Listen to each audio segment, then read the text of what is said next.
Hey guys, this is Northville Tech.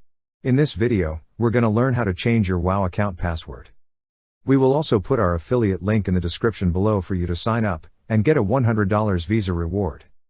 If you already have an account, just open the website, then click on Sign In. Now, log in with your email and password. Once you're logged in, you will see a drop-down arrow at the top right corner of the page. Click on the drop-down arrow. On the drop-down list, you will see an option for Profile.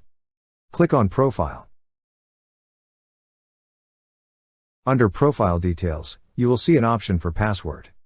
Click on Password. On the first field, enter your current password. On the second field, enter the new password you wish to use. Then enter it again on the third field to confirm. After entering, click on Update. That's how you change your WoW account password. Thank you so much guys for watching, and if you have not yet subscribed to our YouTube channel, please subscribe to our YouTube channel as we create tech videos almost every day.